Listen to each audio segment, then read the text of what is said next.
한 주간 평안하셨죠? 오늘은 기독교의 신진리 20가지 14번째 칭의와 양자됨이란 무엇인가에 대해서 살펴보겠습니다. 칭의는 하나님의 법적인 선언입니다. 사람이 하나님의 부르심에 회개와 믿음으로 반응하면 하나님은 그 사람의 죄를 용서받은 것으로 간주하십니다. 또한 그리스도의 의를 그 사람의 것으로 여기심으로 그 믿음에 화답하십니다. 그 순간 하나님은요, 그 사람을 하나님이 보시기에 의롭다고 선언하시는 거예요. 이러한 하나님의 행동을 칭의라고 합니다. 칭의는 하나님의 즉각적인 법적인 행위로서 하나님은 이를 통해 우리 죄를 용서받은 것으로 간주하시고 그리스도의 의를 우리의 것으로 여겨주신다는 거예요. 이 의롭다, 하나님이 보시기에 도덕적으로 옳다, 이 선언이 칭의입니다. 우리가 하늘나라 법정에 섰다고 생각해 보실까요? 이 법정에 우리는 유죄로, 죄인으로 서게 됩니다. 하나님의 판결을 기다릴 수밖에 없는 거죠. 그런데 그 하나님의 판결이 우리를 향해서, 죄인인 우리를 향해서 의롭다고 판결하시는 거예요. 엄청난 신비를 가지고 있는 게 칭의의 교리입니다. 하나님의 법정에 서 있는 죄인을 향해서 관용을 베풀어 주고 계세요. 아니, 그 이상으로 우리 가운데 엄청난 은혜를 베풀어 주세요. 뭐라고 선언하십니까? 너는 무죄다. 죄인인 우리를 향해서 우리가 우리를 돌아볼 때 죄가 있어요. 근데 그 하나님께서 우리 가운데 뭐라고 선언하세요? 너는 무죄다 선언하시는 겁니다. 이 칭의의 교리는요, 이렇게 하나님의 엄청난 은혜를 보여주고 있는 중요한, 기독교의 중요한 교리입니다. 하나님이 자신 앞에서 여러분을 의롭다고 선언하셨다면 우리의 과거와 현재와 미래의 죄에 대한 대가를 우리가 치를 필요가 전혀 없다는 거예요. 우리를 의롭다 하시는 근거가 있습니다. 하나님이 우리를 왜 의롭다라고 여기시는 걸까요? 바로 예수님 때문입니다. 예수님이 우리를 위해서 십자가에서 대가를 지불하셨기 때문에 우리가 의인이 될 수 있는 거예요.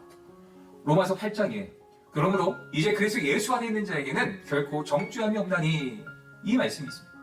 왜 우리가 정죄함이 없다고요? 그리스도 예수 안에 있기 때문에, 즉 예수님 때문에 우리 가운데 죄가 없다는 것입니다. 하나님의 택함받은 백성은요, 아무도 정죄할 수 없다는 점을 분명히 밝히고 있습니다. 왜요?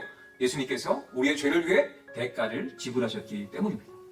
이것이 엄청난 하나님의 은혜 아닙니까? 이것이 엄청난 예수님의 은혜인 거예요. 예수 그리스도를 통해서 우리의 죄를 완전히 용서받은 것, 의롭게 된 것, 이것이 칭의입니다. 그리스도께서 우리를 위해서 이루신 일 때문에 하나님은 칭의를 통해 우리 죄를 완전히 용서받은 것으로 여겨주시고 우리를 하나님 앞에서 충분히 받으실 만한 의로운 존재로 여기실 수 있게 되었다는 거예요. 이게 예수님 때문에 우리가 의롭게 된다, 이 칭의의 근거입니다. 우리를 의롭다 하신 또 다른 근거가 있습니다.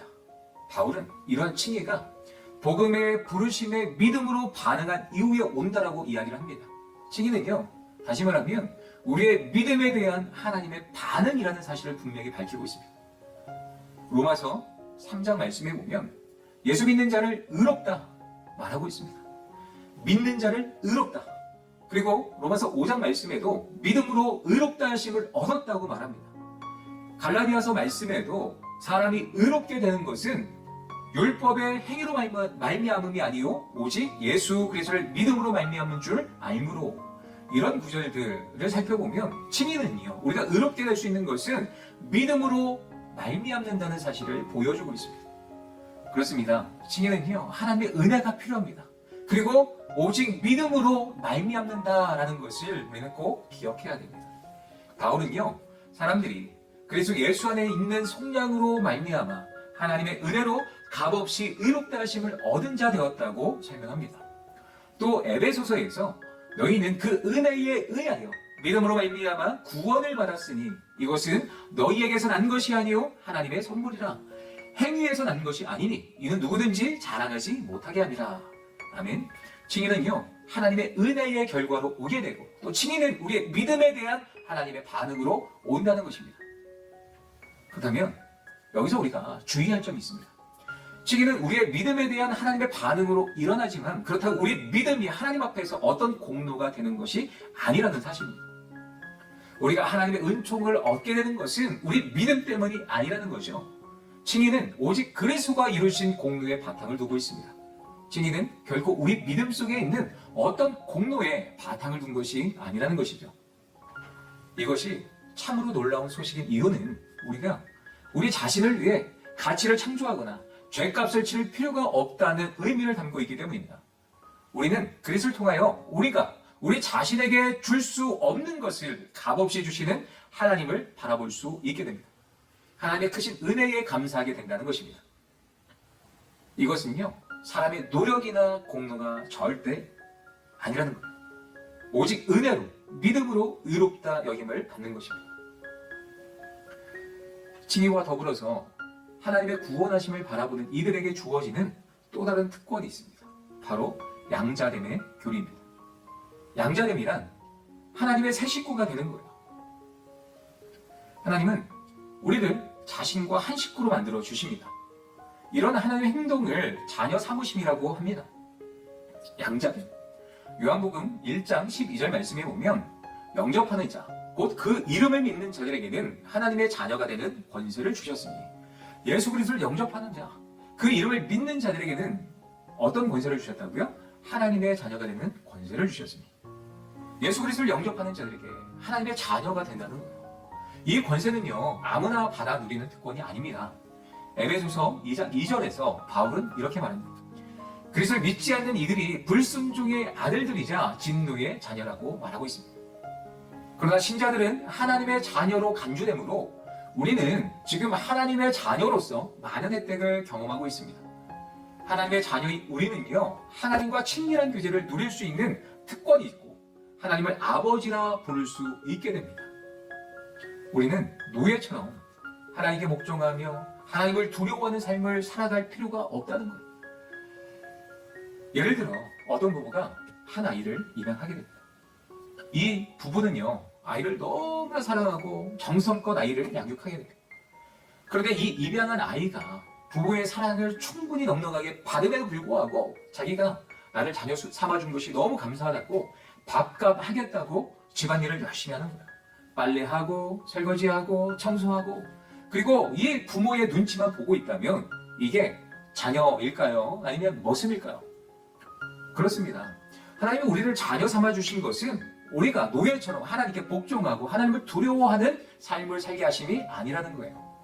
그래서 로마서 8장 15절에 사도 바울은 너희는 다시 무서워하는 종의 영을 받지 아니하고 양자의 영을 받았으므로 우리가 아빠, 아버지라고 부르짖느니라.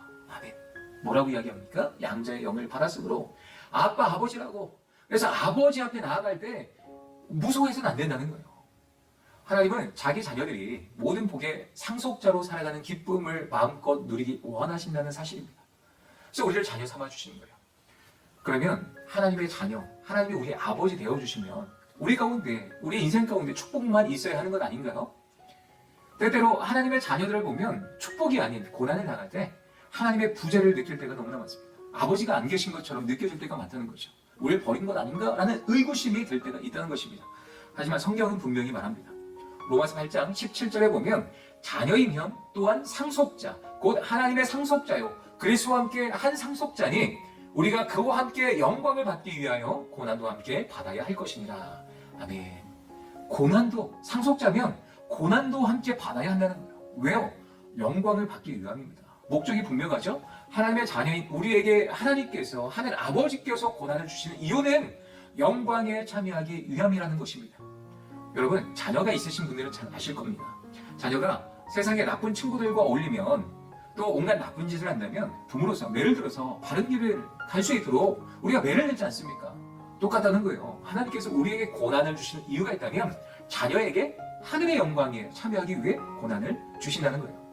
하나님께서 그 자녀를 너무나 사랑하셔서 고난을 주시는 것입니다. 왜요? 영광에 참여하기 위함이다. 늘 하나님은 고난을 주신 이유는 선합니다. 목적은 항상 선하십니다. 그래서 사도 바울은요, 고난은 그리스도가 죄를 마실 때 우리에게 나타날 영광과 좋게 비교할 수 없다고 확언합니다. 그날은요, 하나님이 친히 자녀들의 그 눈에서 모든 눈물을 그 눈에서 씻기심에 다시 사망이 없고 애통하는 것이나 곡하는 것이나 아픈 것이 다시 있지 아니할 것이나 말하고 있습니다. 그렇습니다. 하나님이 우리 가운데 고난을 주시는 이유는 영광에 참여하기 위함입니다. 하나님은 우리를 자녀 삼아주시고 끝까지 우리와 함께 하십니다. 이것이 양자됨의 이 교리입니다. 다음 주에는 함주성 목사님께서 성화와 견인이란 무엇인가에 대해서 나눠주시겠습니다.